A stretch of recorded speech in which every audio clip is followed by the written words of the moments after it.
Evet tabi tamam, hepiniz iyi ve süper falan. Bana da gerek nakit para, boşuna geçen vakit zarar. Kimisi yaşamı basit sanar, kibirin acaba ne işe yarar? O kafada bitirip işime bakarım, tanımam dostluk paraya satanı. Yakamı bırakın işime bakayım, algı kapalı kafanı açayım. Ölüm bozuyor en iyi façayı, sanma kurtarırsın paçayı. Kaos yaratır acemi vaaz, nahoş bedeli acı çok ağır. Pause ediyor çenemi sağ ol, hakkımı yedin hep içim rahat yav. Geri dönemedik aciz halimize, hali zalim ve daha bir muhalif. Zamana ahir ve namünasip, tevazu mağlup ve daha bir sakin. İsteklerimin hepsi bir listede, yak dirseklerimiz eskidi sisteme bak. İçiniz nispet dolu fitne fesat, elbet soracaklar bir gün hesap. Tek kalamadın attı zatında battı mazi, bu da kalktı vacip. Her karakter altına indi tam süper, alamadın oraları yaktı can gider. Çabaların havalara uçtu mu, seni bulup uçkurun uğruna battı mı gemi? Niye bu çukurun en ucunu attı bedene, herkes sever işleri takdir edeni. Derdiniz para mı ve hayat yaranı kanatır, yine kalırsın tek. Yaranı değişti, gerçeği konuştum hep, o tren geçti. Herkes yolunu seçti. Derdiniz para mı ve hayat yaranı kanatır, yine kalırsın tek. Yaranı değişti, gerçeği konuştum hep, o tren geçti. Herkes yolunu seçti.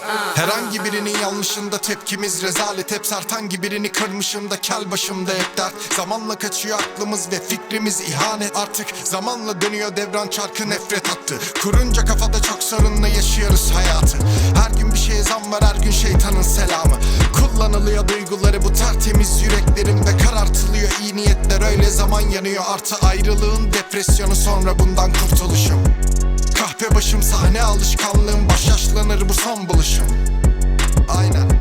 Sahte yaşam gözlerimin yaşı, İnsanların haykırması benim bunu duymayışım. Yaramaz bir çocuk gibi hiçbir kurala uymayışım. İnsanlar şu hırslarıyla hipodromda at yarışı, sanki sakin takılacaktın, insan hain.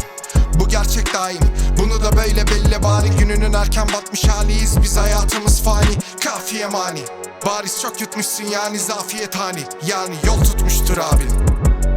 Derdiniz para mı ve hayat yaranı kanatır, yine kalırsın tek. Yaranı değişti, gerçeği konuştum hep, o tren geçti. Herkes yolunu seçti.